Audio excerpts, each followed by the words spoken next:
வணக்கம் நேர்களே, இது மகளிரும் மக்களாட்சியும் நிகழ்ச்சி. இந்த நிகழ்ச்சியில் நாம் இன்னைக்கு மீட் பண்ண போகிற பர்சனாலிட்டி ஒரு அழகிய தமிழ் பெயர் கொண்டவங்க. இலக்கியங்களில் நாட்டமுள்ளவர். கருக்கும் மருதாணி, கருவறை வாசனை போன்ற கவிதைகளுக்கு சொந்தக்காரர். ஒரு பெரிய அரசியல் குடும்பத்தில் பிறந்து வளர்ந்து இன்று ஒரு மாநிலங்களவை உறுப்பினராக இருப்பவர். இத்தனை அடையாளங்களுக்கும் உரியவர் கனிமொழி. அவர் தான் நாம் இன்னைக்கு மகளிரும் மக்களாட்சியும் நிகழ்ச்சியில் மீட் பண்ண போகிறோம்.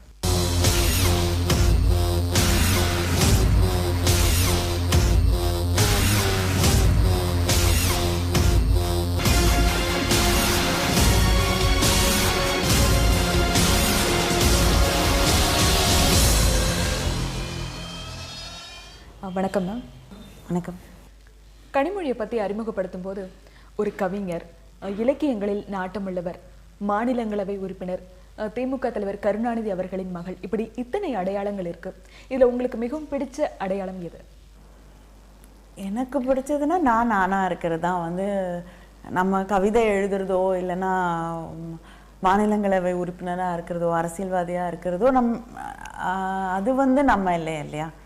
நாம் என்று ஏதோ ஒரு அடையாளம் நமக்குள்ளே இருக்கும். அதுதான் இப்போ என் நண்பர்களுக்கோ என்னோட பிள்ளைக்கோ எங்கள் வீட்டில் இருக்கவங்களுக்கோ நான் எப்படி இருக்கேனோ அதுதான் என்னோடய அடையாளம். அதை தாண்டி மற்றதெல்லாம் நம்மளுடைய ஆர்வங்களாக இருக்கலாம், இல்லைன்னா நம்ம ஈடுபட்டு இருக்கக்கூடிய வேலைகளாக இருக்கலாமே தவிர அது நம்மளோட அடையாளமாக மாறிட முடியாது இல்லையா. இலக்கியங்களில் உங்களுக்கு ரொம்பவே ஆர்வம் இருக்குது, அதனால தமிழை ரொம்ப பிடிச்ச சப்ஜெக்டாக எடுத்து படிச்சிருப்பீங்க. ஸோ அந்த வகையில் நீங்கள் தமிழில் எவ்வளோ ஸ்கோர் பண்ணுவீங்க படிக்கும்போது? தமிழில் எனக்கு பிடிச்ச விஷயங்களை படிக்கிறது தான் எனக்கு அதிகமாக ஆர்வம் இருந்தது. பாடப்புத்தகத்தில் இருக்கிறத மாத்திரமே படிக்கிறது அப்படிங்கிறது கொஞ்சம் கஷ்டம்தான். அதனால் பெருசாக மோசமான மார்க்ஸ் வாங்கினது கிடையாது தமிழில். ஆனால் நான் தான் முழு மதிப்பெண்கள் வாங்கினேன்னு சொல்ல முடியாது. ஓரளவுக்கு ஆசிரியர்கள்கிட்ட திட்டு வாங்காத அளவுக்கு படிப்பேன். கனிமொழிக்கு வரவே வராத சப்ஜெக்ட் அப்படின்னு ஏதாவது இருக்கா? இது இந்த சப்ஜெக்ட்னாலே எனக்கு பிடிக்காது அப்படின்ற மாதிரி. மேத்ஸ், கணக்கு வராது. உங்கள் வீட்டில் யார் ரொம்ப ஸ்ட்ரிக்டா? அம்மா. அம்மா எந்தெந்த மாதிரியான விஷயங்களை ரொம்ப ஸ்ட்ரிக்டாக இருப்பாங்க? எல்லா அம்மாக்களையும் போல தான். இப்போ ஒன்றும் கிடையாது. அஃப்கோர்ஸ் நான் படிச்சுட்ருக்க காலத்தில் அப்படிங்கிறப்ப எல்லா அம்மாக்களையும் போல் எங்கே போகிறேன் வரேன், அப்புறம் எத்தனை மணிக்கு வீட்டுக்கு வரணும், படிக்கணும், எப்படி யார்கிட்ட எப்படி பேசணும், எல்லாத்துலேயும் ஒரு கண்டிப்பு இருக்கும் இல்லையா.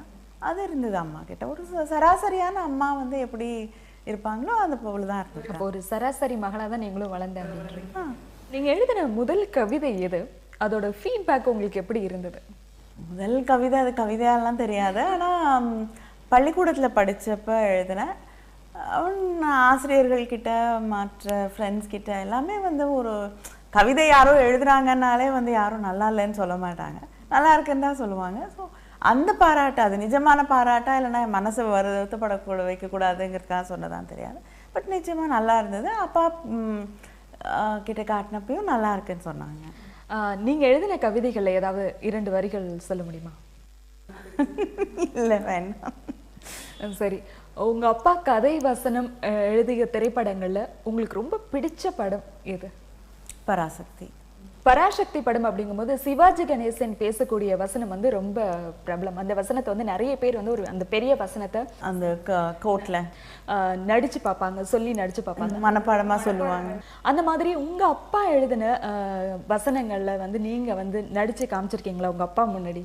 இல்லை, அதெல்லாம் பண்ணதில்லை எனக்கு. ஆனால் அந்த வசனத்து மேலே பொதுவாகவே அப்பாவுடைய எழுத்துக்கள் மேலே ஒரு ஈடுபாடு இருக்குது.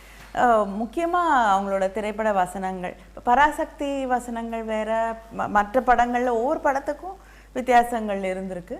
ஸோ ஆனால் எல்லாத்தையும் தாண்டி பராசக்தியில் சொன்ன வந்த கருத்துக்கள் விஷயங்கள் எல்லாமே அந்த காலகட்டத்துக்கு ஒரு பெரிய புரட்சிகரமான கருத்துக்களாக இருந்தது.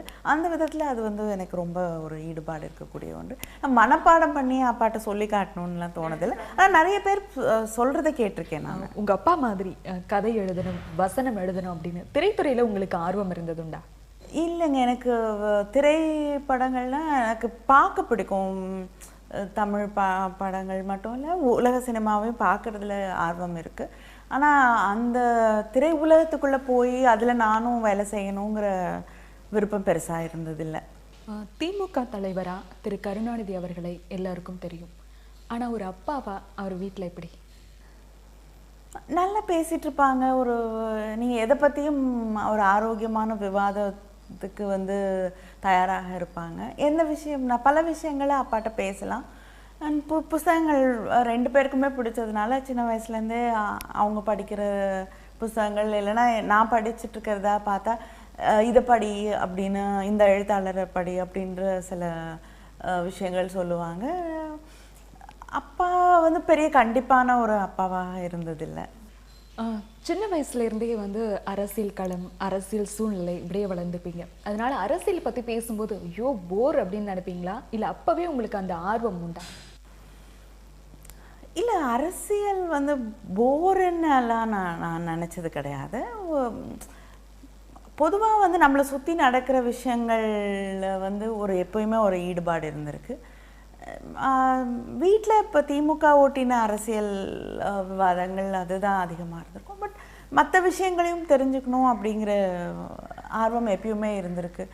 மற்ற இயக்கங்கள் சார்ந்த கருத்துக்கள் அது நம்ம ஏற்றுக்கிறோமோ இல்லையோ, முரண்பாடான கருத்துக்களாக இருந்தாலும் அதை படிக்கணும், தெரிஞ்சுக்கணும். சில நேரங்களில் மற்ற மீட்டிங்ஸ் கூட நான் படிக்கக்கூடிய வேலை செஞ்சுட்டு இருந்த காலகட்டத்தில் அதுக்கும் போயிருக்கேன். போய் அங்கே என்ன பேசுகிறாங்கலாம் கேட்டிருக்கேன். ஆனால் அரசியல் ஆனால் ஈடுபடணுங்கிற ஆர்வம் எனக்கு அப்போ இருந்ததில்லை. அரசியலுக்கு வரணுன்ற ஆர்வம் இல்லாத இருந்த காலத்துலேயும் அரசியல் பற்றி ஒரு ஆர்வம் இருந்தது. அரசியல் என்னை சுற்றி நடக்கக்கூடிய விஷயங்கள் அதில் ஆர்வம் எப்பயுமே இருந்தது. மேம், இப்போது பாலிடிக்ஸை பொறுத்த வரைக்கும் விமென்கான ஸ்பேஸ் அப்படின்றது எந்த அளவுக்கு இருக்குது அப்படின்னு நினைக்கிறீங்க? நிச்சயமாக அந்த அளவுக்கு நாம் எதிர்பார்க்கக்கூடிய அளவுக்கு நிச்சயமாக பெண்கள் அதிகமாக அரசியலில் இல்லை அப்படிங்கிறது உண்மைதான். பார்லிமெண்ட்லேயே எடுத்துக்கிட்டிங்கன்னா லோக்சபாவில் 62 பெண்கள் தான் இருக்காங்க. இங்கே இன்னும் குறைச்சல். சட்டமன்றத்தில் எடுத்துக்கிட்டிங்கன்னா விரல் விட்டு எண்ணக்கூடிய அளவுக்கு தான் பெண்கள் இருக்காங்க பல கட்சிகளில். வரணும், அதுக்கு தான் 33% வேணும் அப்படின்னு தொடர்ந்து கேட்டுட்ருக்கோமே தவிர, அதனால் எப்படி எல்லாரும் சப்போர்ட் பண்ணக்கூடிய ஒரு சட்டம் ஆனால் இது வரைக்கும் பாஸ் பண்ணப்படாமே இருக்குது. அது ஏன்னு தான் தெரியல. இப்போது பார்லிமெண்ட்டில் நீங்கள் 33% வேணும் அப்படின்னு திமுக தொடர்ந்து குரல் கொடுத்துக்கிட்டே இருக்கு, பெண்களுக்கு இடஒதுக்கீடு வேணும் அப்படின்னு சொல்லிட்டு. இருந்தாலும் சட்டமன்ற தேர்தல்கள் அப்படின்னு வரும் பொழுது திமுக அந்த அளவுக்கு பெண்களுக்கான வாய்ப்பு கொடுக்கறதில்ல அப்படின்ற ஒரு கருத்து, ஒரு குற்றச்சாட்டு இருக்கு. இதை எப்படி பார்க்குறீங்க? இல்லைங்க, இப்போ 33% ஒரு சட்ட வடிவமாக வரும்பொழுது தான் அதை நிறைவேற்றுறதுக்கு திமுக மட்டும் இல்லை, எந்த கட்சியாக இருந்தாலும் அதை நிறைவேற்றுவது சாத்தியமாகுது. நீங்கள் அதை சட்ட வடிவமாக கொண்டு வராமல் பஞ்சாயத்து எலெக்ஷன்ஸே எடுத்துக்கோங்க, அந்த 33% அப்படிங்கிறது சட்ட வடிவமாக கொண்டு வரப்பட்ட பிறகு தான் பெண்கள் 33% வந்தாங்க. இப்போ 50% தொடக்கூடிய அளவுக்கு அவங்க அங்கே இருக்காங்க, அந்த லோக்கல் பாடிஸில் ரெப்ரசன்டேட்டிவ்ஸாக இருக்காங்க அப்படிங்கிறது அது கொண்டு வரப்பட்ட பிறகு தான். அதனால் நீங்கள் அதை சட்டமாக்காமல் இதை நம்ம செயல்படுத்தணும் அப்படின்னு சொன்னோன்னா எந்த கட்சியாலும் அந்த அளவுக்கு அதை சரியாக செய்ய முடியுமா அப்படின்றது எனக்கு தெரியல.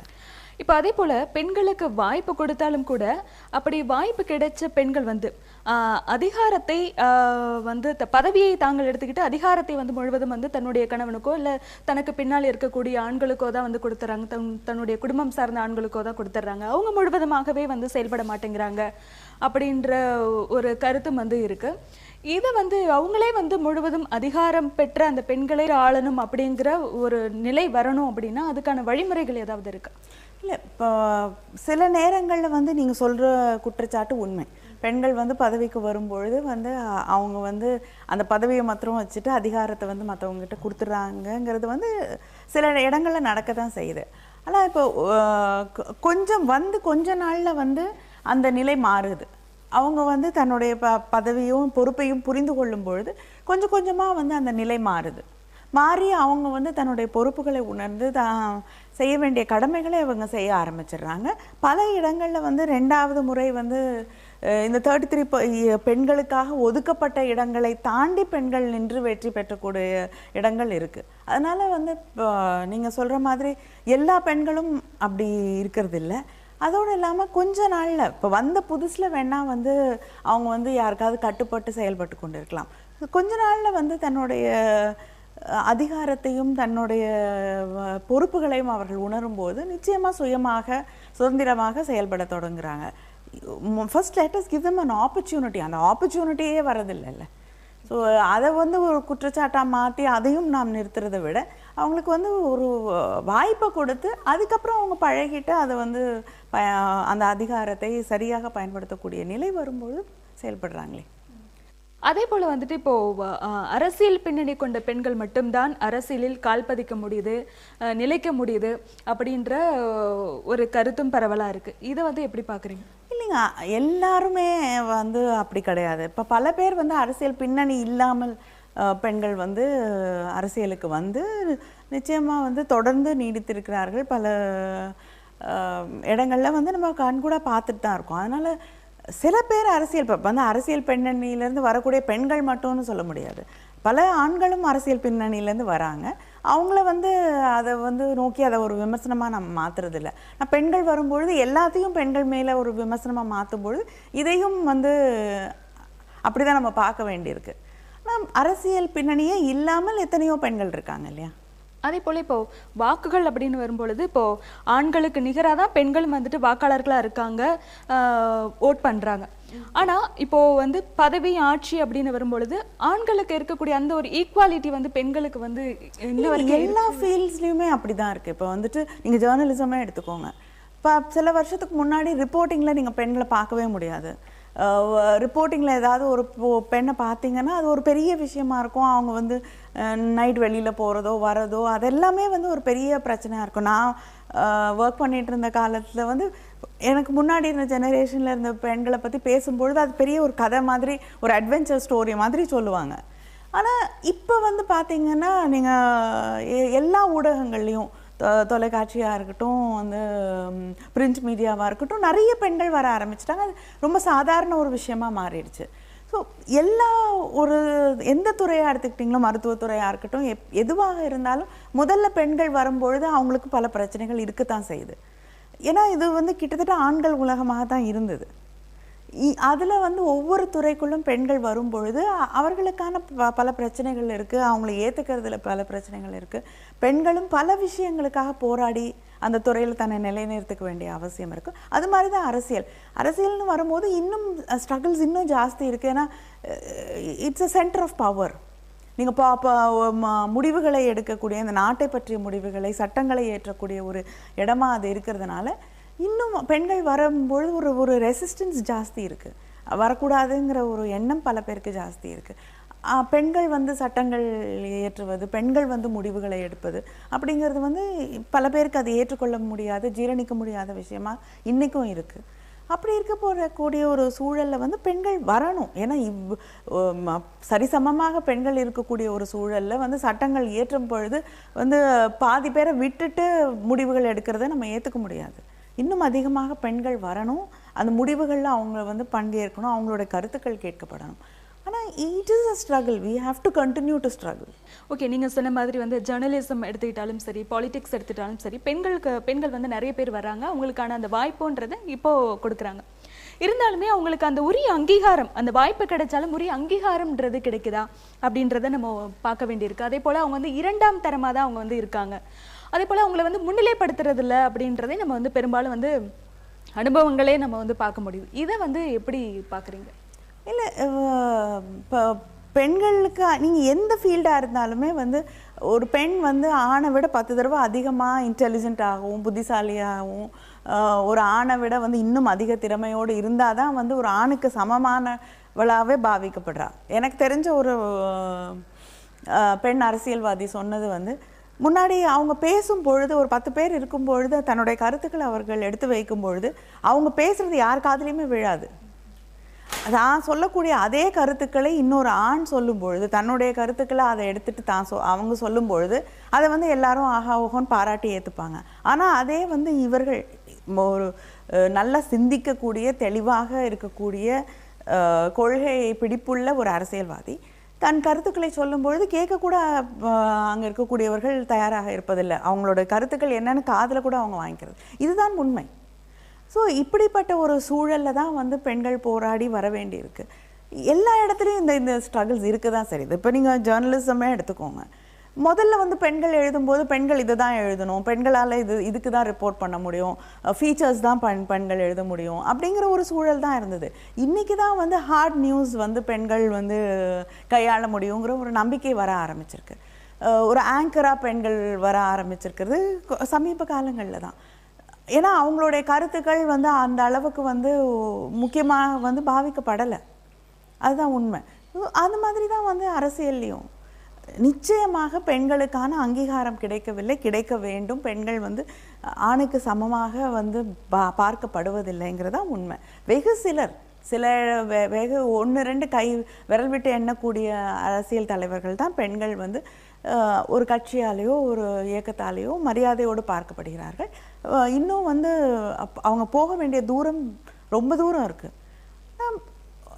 காலப்போக்கில் வந்து தொடர்ந்து வந்து போராடுவதில் தான் வந்து அவங்களோட வெற்றியும் இருக்குது. ஓகே, அந்த வகையில் நீங்கள் மீட் பண்ண போகிற, அதாவது உங்களை சந்திக்கிற பெண்கள் உங்களிடம் பெரும்பாலும் முன்வைக்கக்கூடிய கோரிக்கைகள் அப்படின்றது என்னவா இருக்கும்? இது போன்ற கோரிக்கைகள் நீங்கள் அரசியல் சார்ந்து தான் கேட்குறேன். அரசியல் சார்ந்த பெண்கள் தங்களுக்கான ஒரு இடம், தங்களுக்கான அங்கீகாரம், இப்போ நம்ம பேசணும் இல்லையா, இதே விஷயங்களை தான் வந்து அவங்க முன் வைக்கிறார்கள். தங்களுடைய உழைப்பிற்கான அங்கீகாரம், தனக்கான ஒரு இடம், ஒரு மரியாதை, சமமாக பாவிக்கப்பட வேண்டும், மதிக்கப்பட வேண்டும் என்ற கோரிக்கை. இதுதான் வந்து ஒரு பொது தளத்தில் இயங்கக்கூடிய பெண்ணின் கோரிக்கையாக இருக்க முடியும் இல்லையா? ஓகே, அதே போல் இப்போது நம்ம நாட்டோட, இப்போ மேலை நாடுகளோட நம்ம நாட்டை கம்பேர் பண்ணும்போது பெண்களுடைய அரசியல் களம் அப்படின்றது எப்படி இருக்குது? இல்லை இந்தியா மாதிரி தான் மற்ற நாடுகளும் இருக்கா, இல்லை மற்ற நாடுகளை போல நாம் இன்னும் அவங்கள பார்த்து கற்றுக்கணும்? இல்லைங்க, நம்ம வந்து எல்லா நாடுகள்லையும் ஒரே தட்டில் வச்சு நம்ம பார்க்க முடியாது. சில நாடுகளில் வந்து பெண்களுடைய இப்போ ஆஃப்ரிக்காவில் சில நாடு, ருவாண்டாவில் வந்து பெண்களுடைய ரெப்ரசன்டேஷன் அப்படிங்கிறது வந்து ரொம்ப அதிகமாக இருக்குது. ஆண்களை விட அதிகமாக வந்து இருக்கக்கூடிய ஒரு சூழல் இருக்குது. ஆனால் சில நாடுகளில் வந்து மேற்கத்திய கலாச்சாரம், ரொம்ப லிபரலைஸ்டான சொசைட்டி நம்ம நம்பக்கூடிய சில நாடுகளில் வந்து அதிகமாக வந்து பெண்கள் வந்து அரசியலில் இல்லை.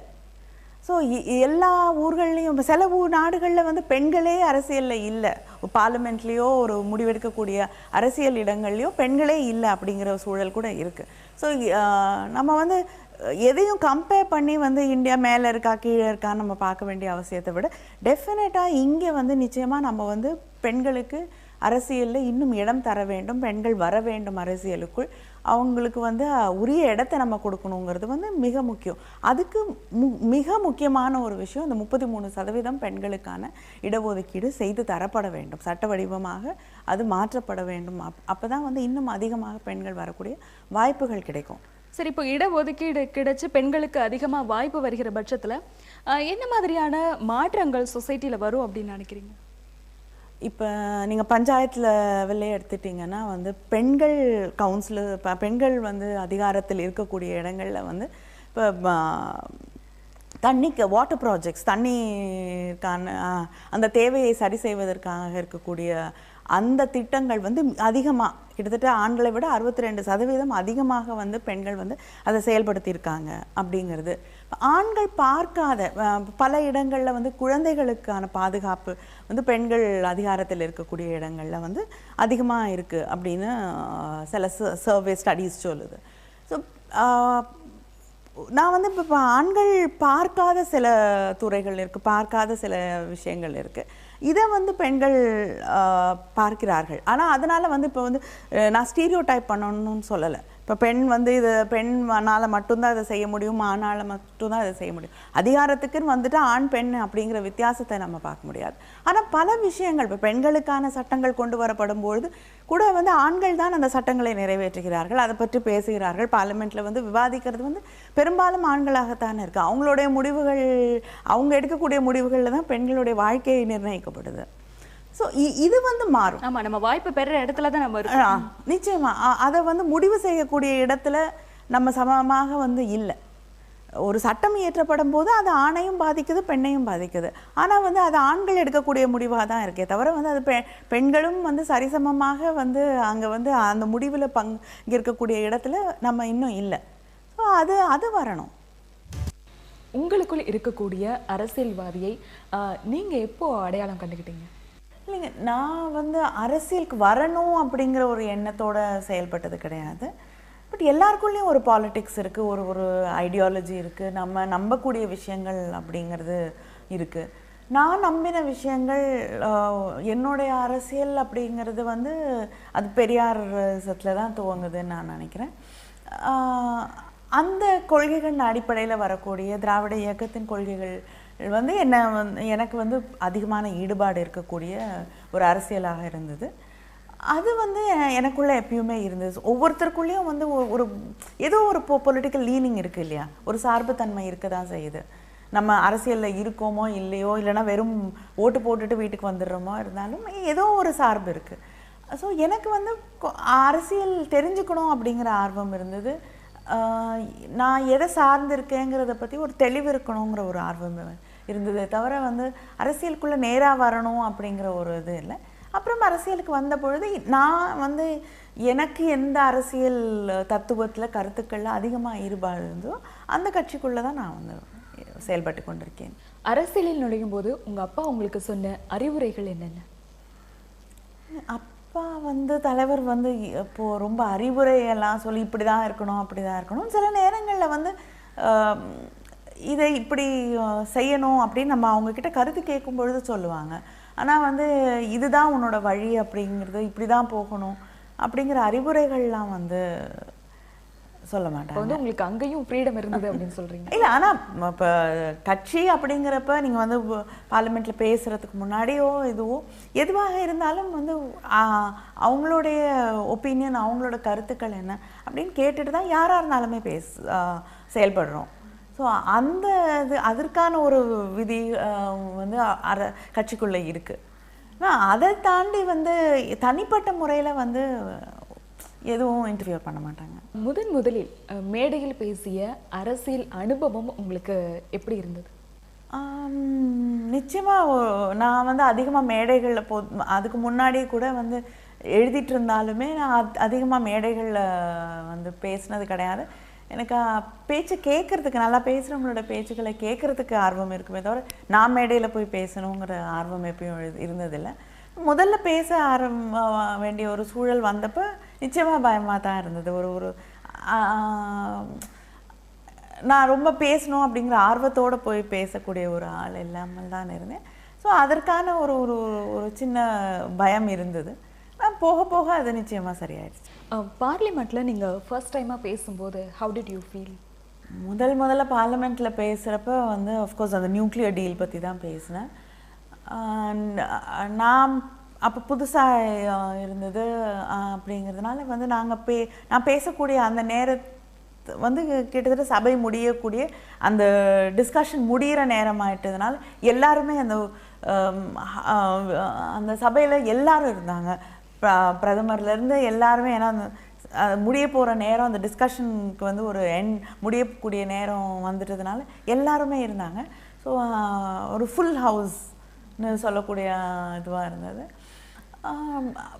பட் பேசி முடிச்சுட்டு எல்லாரும் பாராட்டினாங்க. பிரைம் மினிஸ்டர் ஒரு நோட் அனுப்புனாங்க.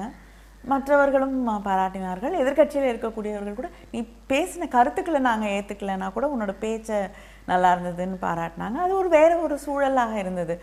வந்து நம் எதிர்கட்சி அப்படிங்கிற ஒரு இது இல்லாமல் வந்து எல்லாரும் வந்து பாராட்டி பேசக்கூடிய ஒரு ஒரு வித்தியாசமான சூழலாக அது இருந்தது. பார்லிமெண்ட்டில் சக பெண் எம்பிக்களின் அணுகுமுறை எப்படி இருக்கும்? இல்லைங்க, அவங்களும் வந்து ஒரு பெண் எம்பிக்கள் ஆண் எம்பிக்கள்லாம் நீங்கள் வந்து அங்கே பிரித்து பார்க்க முடியாது. எல்லாரும் வந்து தான் சார்ந்திருக்கக்கூடிய கருத்துக்கள், தன்னுடைய மாநிலத்தின் பிரச்சனைகள், இதையெல்லாம் வந்து அங்கே பேசுகிறதுக்காக தான் அங்கே வர்றாங்க. மற்ற எம்பிக்களை போல தான் அவர்கள் இப்போ பெண் எம்பிக்கள் எப்படி அணுகுமுறைன்னு ஆண் எம்பிக்கள் எப்படி அணுகிறாங்களோ அதே போல தான் வந்து அவங்களும் பார்லிமெண்ட்டில் வந்து ஃபங்க்ஷன் பண்ணுறாங்க. ஸோ இதுக்கும் அதுக்கும் ஒன்றும் நீங்கள் இவங்க இப்படி அவங்க வந்து வேறு மாதிரி பிஹேவ் பண்ணுறாங்கலாம் கிடையாது. ஆண்களுக்கு நிகராக இல்லைன்னா பல நேரங்களில் வந்து அவர்களை விட சிறப்பாக செயல்படக்கூடிய பல அங்கே இருக்காங்க.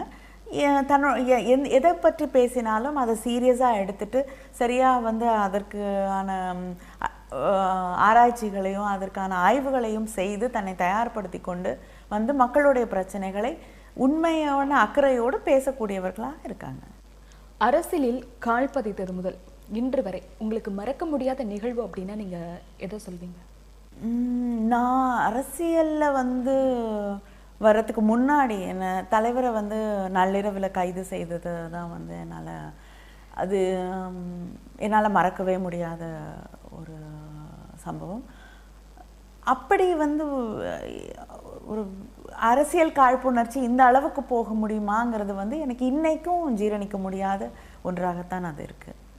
வந்து எந்தவித காரணங்களும் இல்லாமல் வெறும் அரசியல் காழ்ப்புணர்ச்சிக்காக இவ்வளவு பெரிய ஒரு மூத்த தலைவரை நள்ளிரவிலே கைது செய்து அப்படியே அலக்கழித்து கொண்டு போய் இதுக்கு கூட்டிகிட்டு போகிறேன்னு சொல்லிட்டு வந்து ஜென்ரல் ஹாஸ்பிட்டல் கூப்பிட்டு போகிறேன்னு சொல்லிட்டு வந்து சிறைச்சாலை வாசலில் மணிக்கணக்கில் அவரை நிற்க வச்சு அவர் இறங்கி கீழே உட்கார வேண்டிய ஒரு சூழ்நிலையை உருவாக்கியது. இதெல்லாம் வந்து இப்படி இது வந்து நடக்க முடியுமா, வேற எங்கேயும் நடக்குமா அப்படின்னு என்னால் இன்றைக்கும் நம்ப முடியாத ஒரு சம்பவம். இப்போது வந்து பாலிடிக்ஸ் டிபெண்ட் பண்ணி நீங்கள் நிறைய வந்து யூத் கேம்ப் வந்து அட்டன் பண்ணியிருப்பீங்க. அப்படி நீங்கள் பார்க்கக்கூடிய இளம் பெண்கள் அவங்களோட இருக்கக்கூடிய அரசியல் ஆர்வம்ன்றது எப்படி இருக்குது? அவங்களுக்கு அதை பற்றின ஒரு அவேர்னஸ் எந்த அளவுக்கு இருக்குது? டெஃபினட்டாக வந்து இப்போ ஒரு நல்ல அவேர்னஸ் இருக்குது. இப்போ சில பேர் இருக்கலாம் வந்து அரசியலை பற்றி எனக்கு பிடிக்காது, தெரிஞ்சுக்கிறதுக்கு ஆர்வம் இல்லை அப்படின்னு சொல்கிறவங்களும் இருக்காங்க. அது எல்லா காலகட்டத்திலையும் இருந்திருப்பாங்க. ஆனால் இன்றைக்கி வந்து இன்டர்நெட் இருக்குது, வந்து அவங்களுக்கு எந்த நிமிஷம் வேணாலும் எதை பற்றியும் தெரிஞ்சுக்கக்கூடிய வாய்ப்பு வந்து இன்றைக்கி இருக்கக்கூடிய இளைஞர்களுக்கு அதிகமாக இருக்குது. அதனால் தன்னை சுற்றி நடக்கக்கூடிய விஷயங்களை அவங்க தெரிஞ்சுக்க முடியும், அதை பற்றி கருத்துக்கள் இருக்குது. அதனால் நிச்சயமாக அவங்களுடைய ஆர்வமும் அவங்க தெரிஞ்சு வச்சுருக்கக்கூடிய விஷயங்களும் வந்து நிச்சயமாக இன்றைக்கி வந்து ஒரு ஆரோக்கியமான அளவுக்கு அதிகமாக தான் இருக்குது.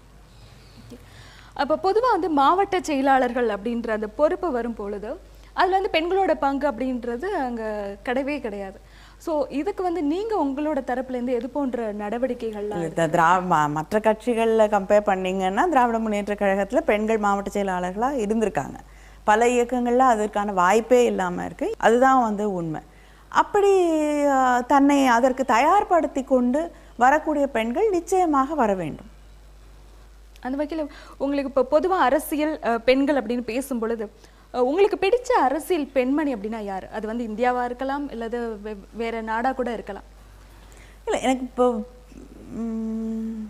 இவங்கள தான் பிடிக்கும்னு அப்படின்னு சொல்ல முடியாது. பல விஷயங்களில் ஒவ்வொருத்தரையும் பிடிக்கும். பல பெண்கள் வந்து பல விஷயங்களுக்காக வந்து நம்ம இது பண்ணுறாங்க. பொதுவாகவே ஒரு பெண் அரசியல்வாதி வந்து வெற்றி பெற்று வரும்பொழுது அதுக்கு பின்னாடி ஒரு பெரிய ஒரு ஆண் அரசியல்வாதி ஒரு வெற்றி பெற்ற இடத்திற்கு போகும்பொழுதை விட ஒரு பெண் வந்து பல விஷயங்களை கடந்து பல போராட்டங்களை இன்னும் அதிகமாக கடந்து வர வேண்டியிருக்கு. ஸோ அப்படி பார்க்கும்பொழுது அரசியலில் ஜெயிக்கக்கூடிய எல்லா பெண்களையுமே வந்து நான் ஒரு விதத்தில் வந்து அட்மயர் பண்ணுறேன். அந்த வகையில் உங்களோட இன்ஸ்பிரேஷன் யாராவது? இல்லை, நான் யாரையுமே தனியாக வந்து ஒரு இவங்க தான் என்னோட இன்ஸ்பிரேஷன் அப்படின்னு நான் சொல்ல முடியாது. பல பெண்கள் வந்து என்னை இன்ஸ்பயர் பண்ணியிருக்காங்க. அது வந்து எகிப்திய ராணிகளாக இருக்கட்டும், இன்றைக்கி இருக்கக்கூடிய பல பெண்களாக இருக்கட்டும், சாதாரணமாக வந்து ஒரு சில நேரத்தில் வந்து நம்ம சந்திக்கக்கூடிய ஒரு பஞ்சாயத்து தலைவர்கள் கூட பெண்களாக வந்து அவங்களுக்குள்ளே இருக்க அந்த போராட்ட குணம், அந்த தன்னம்பிக்கை, தைரியம், அவங்க தெரிஞ்சு வச்சுட்ருக்க விஷயம், அதுவே வந்து நமக்கு ஒரு பெரிய இன்ஸ்பிரேஷனாக இருக்குது. பத்திரிக்கையில் பேரில் புத்தகங்களில் படிக்கக்கூடியவங்க மட்டும் நம்மளை இன்ஸ்பயர் பண்ணுறாங்கன்றது இல்லை இல்லையா?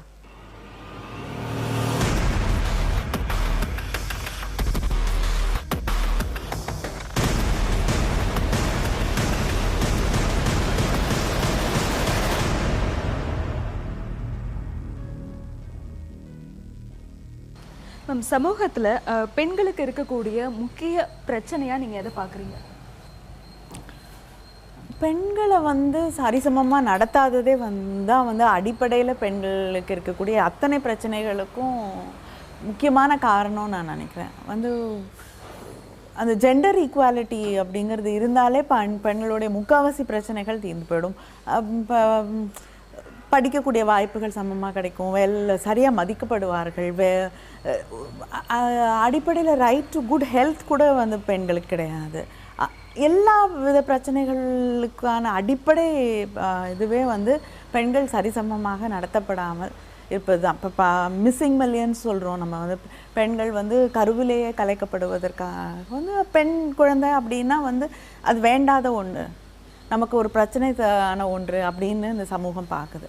ஸோ அதிலிருந்து கருவிலேருந்து நீங்கள் வந்து பெண்கள் அவளோட வாழ்க்கையில் முழுசாக பார்த்தீங்கன்னா பெண்களுடைய எல்லா பிரச்சனைகளுக்கும் காரணம் வந்து ஆணுக்கு சமமாக பெண் பாவிக்கப்படாமல் இருக்கிறது தான் வந்து அவங்களுடைய பெண்களுக்கு இருக்கக்கூடிய மிகப்பெரிய பிரச்சனை நான் நினைக்கிறேன்.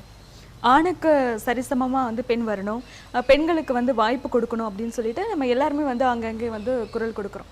இருந்தாலும் ஒரு பெண் ஆளக்கூடிய சமூகம்ன்றது எப்படி இருக்குது, அதில் வந்து நமக்கு தேவையான மாற்றங்களை எல்லாம் பார்க்க முடியுதா? இல்லைங்க, நான் முதல்ல சொன்ன கொஞ்ச நேரத்துக்கு முன்னாடி பேசும்பொழுது சொன்னேன் இல்லையா, ஒரு அதிகாரத்திற்கு வரும்பொழுது, ஆளும் பொறுப்பிற்கு வரும்பொழுது நீங்கள் ஆண் பெண் அப்படின்னு நீங்கள் வந்து பிரித்து பார்க்க முடியாது.